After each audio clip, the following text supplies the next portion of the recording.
Assalamualaikum warahmatullahi wabarakatuh. Perkenalkan, nama saya Nurul Pisah dengan NIM 2210912220037. Pada video kali ini saya akan menjelaskan tentang kompetensi sarjana kesehatan masyarakat, yaitu communication skills atau berkomunikasi secara efektif.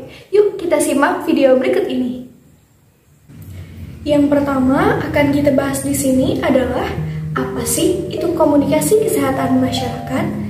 Jadi, komunikasi kesehatan masyarakat adalah pengembangan ilmiah, diseminasi strategis, dan evaluasi kritis informasi kesehatan yang relevan, akurat, dapat diakses, dan dapat dipahami apa yang dikomunikasikan ke dan dari audiens yang dituju untuk memajukan kesehatan masyarakat. Komunikasi kesehatan masyarakat diambil dari berbagai disiplin ilmu, termasuk komunikasi massa dan pidato, pendidikan kesehatan, pemasaran, jurnalisme, hubungan masyarakat, psikologi, informatika, dan epidemiologi. Kesehatan masyarakat mengakui bahwa kesehatan sangat dipengaruhi oleh faktor sosial, politik, lingkungan, dan perilaku yang dengannya orang hidup.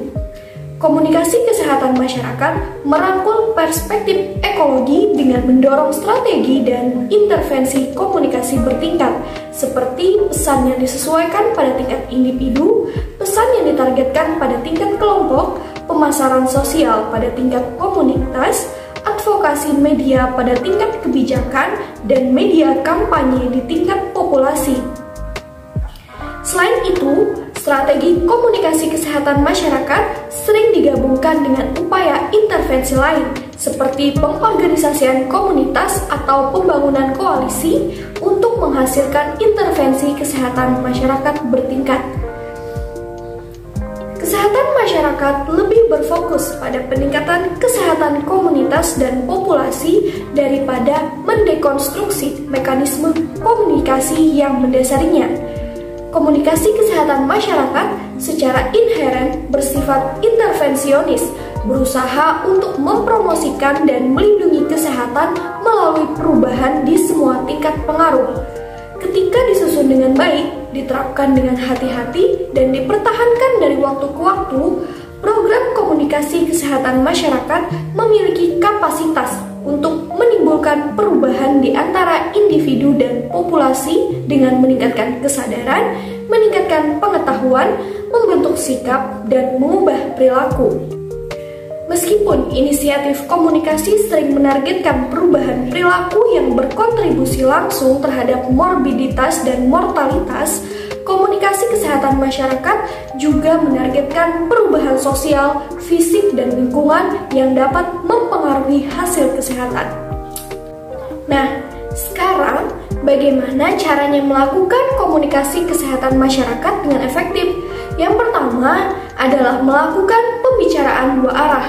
Harus aktif bertanya kepada audiens agar audiens tidak merasa bosan dan bersemangat untuk mendengarkan apa yang kita sampaikan. Yang kedua, dalam berkomunikasi juga perlu menyampaikan informasi secara jelas sehingga tidak menimbulkan salah paham dari pihak lain. Penjelasan informasi dengan jelas dan akurat tentunya akan membuat lawan bicara memahami apa maksud dari yang ingin disampaikan. Komunikasi verbal dan nonverbal di saat bersamaan agar terciptanya komunikasi efektif. Gerakan nonverbal seperti mengangguk atau tersenyum bisa menciptakan suasana komunikatif. Ditambah lagi gerakan verbal, yaitu melalui penyampaian informasi atau tanggapan secara jelas Anda berikan kepada lawan bicara. Kalau sudah menerapkan cara di atas, sebenarnya apa sih tujuan dan manfaat dari kita melakukan komunikasi yang efektif ini? Yang pasti, kita akan merasa bahwa menjalin komunikasi efektif dengan lawan bicara bisa menciptakan suasana komunikatif. Selain itu juga dapat memberikan manfaat lain seperti dapat membangun kepercayaan. Kepercayaan bisa timbul melalui komunikasi, sebab jika bisa mendengarkan lawan bicara atau memberikan nasihat ketika diminta, maka lawan bicara bisa menaruh kepercayaannya kepada Anda. Tidak semua orang membutuhkan nasihat atau tanggapan. Anda ada beberapa orang yang hanya membutuhkan pendengar bagi mereka yang ingin mengutarakan pendapat atau perasaannya. Yang kedua adalah mencegah dan mengatasi masalah. Komunikasi yang efektif juga berguna untuk mencegah atau mengatasi masalah. Jika bisa membangun komunikasi dengan baik, maka lawan bicara bisa mengerti apa maksud pernyataan Anda, sehingga tidak menimbulkan adanya masalah atau konflik. Selain itu, dengan komunikasi efektif, kita juga bisa mengatasi masalah yang terjadi jika mengerti apa penyebab dari permasalahan tersebut. Yang ketiga, mendapat pengarahan.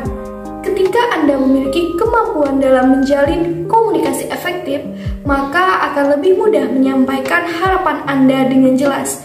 Jika komunikasi terhambat, maka akan sulit mengutarakan harapan yang bisa jadi pihak lain salah dalam mengartikannya, atau Anda juga bisa memberikan instruksi-instruksi dan nantinya Anda mampu mengarahkan orang lain untuk berada di jalur yang diharapkan.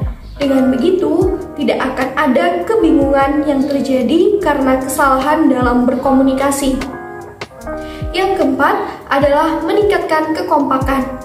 Komunikasi secara efektif juga menciptakan suasana harmonis dan meningkatkan kekompakan.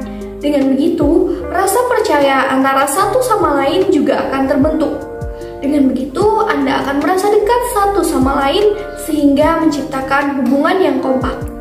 Suasana seperti ini sangat dibutuhkan dalam meningkatkan produktivitas kelompok, di mana Anda bisa menerapkannya dalam kegiatan sehari-hari. Nah, itu tadi beberapa cara dan manfaat komunikasi efektif sebagai salah satu skill atau kemampuan tenaga kesehatan masyarakat yang harus kita kuasai. Sebenarnya, meskipun terdapat banyak tantangan untuk evaluasi program dalam komunikasi kesehatan masyarakat, melakukan evaluasi komprehensif dan menyebarluaskan hasilnya sangat penting untuk memperluas pengetahuan, meningkatkan program, dan mengalokasikan sumber daya yang terbatas. Peluang instruksional dalam komunikasi kesehatan masyarakat telah tersedia selama bertahun-tahun dan kemungkinan akan berkembang sebagai tanggapan atas rekomendasi IOM 5 dan perubahan kebutuhan tenaga kerja di masa depan.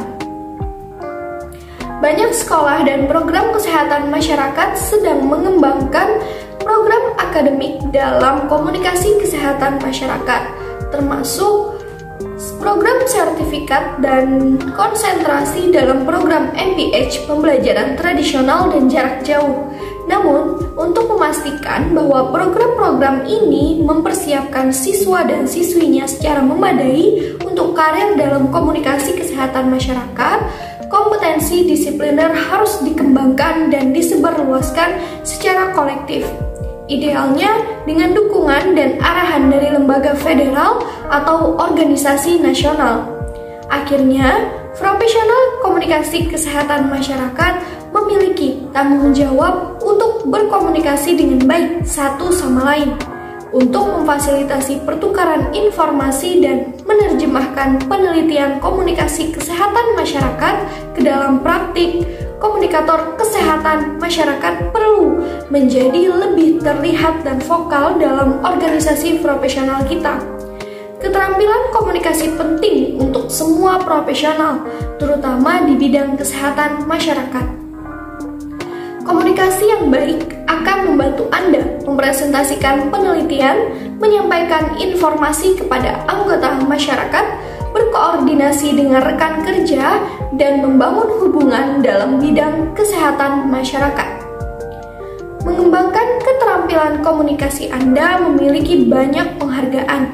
Pastikan Anda mendokumentasikan pengalaman Anda yang melibatkan penggunaan keterampilan ini.